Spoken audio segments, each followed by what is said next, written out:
Assalamualaikum warahmatullahi wabarakatuh. Kami dari kelompok 3 Gizi A akan melakukan role play konsultasi gizi.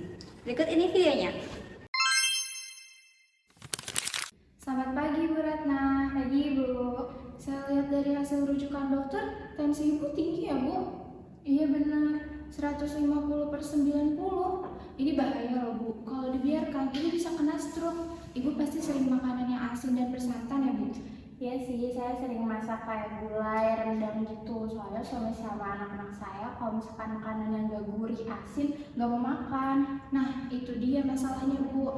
Mulai sekarang Ibu harus stop makanan yang bersantan dan kurangi garam. Makanan gorengannya juga harus Ibu kurangin. Ibu harus mulai masak yang dikukus atau direbus saja Bu. Waduh, kalau misalkan direbus semua, nanti suami saya malah jajan di luar lagi, Bu. Apalagi nih ya, di keluarga saya emang udah kebiasaan makannya seperti itu, harus yang gurih, asin. Ya Ibu kan yang masak, seharusnya Ibu dong yang mengatur keluarga. Beritahu suami Ibu kalau tensi Ibu itu tuh tinggi. Kalau Ibu yang sakit, kan keluarga Ibu juga yang repot. Mulai sekarang Ibu harus batasin makan garamnya itu sehari maksimal di 1 sendok teh aja ya Bu. Ingat loh Bu, kesehatan itu nomor 1. Ya deh Bu, nanti saya coba. Baik Bu. Selamat pagi Bu Ratna, silakan duduk. Pagi Mbak. Oke, saya lihat dari catatan dokter, tekanan dari Ibu hari ini sedang agak naik ya. Bagaimana perasaan Ibu setelah mendengar hal tersebut dari dokter? Iya nih Mbak, saya kaget dan juga agak takut. Tadi kata dokter tekanan darah saya itu 150/90. Nah, makanya disuruh ke sini buat ngobrol soal makanan. Wajar kalau Ibu merasa kaget dan khawatir. Mari kita diskusi bersama ya Bu.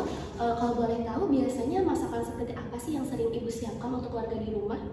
Saya biasanya itu sering masak gulai, rendang, atau ayam goreng karena suami dan anak saya itu lidahnya cocok sama makanan yang berbumbu medok dan juga gurih. Kalau misalnya masakan bening, mereka pada nggak selera makan. Saya mengerti Bu, memang tidak mudah ya untuk mengubah kebiasaan makan keluarga.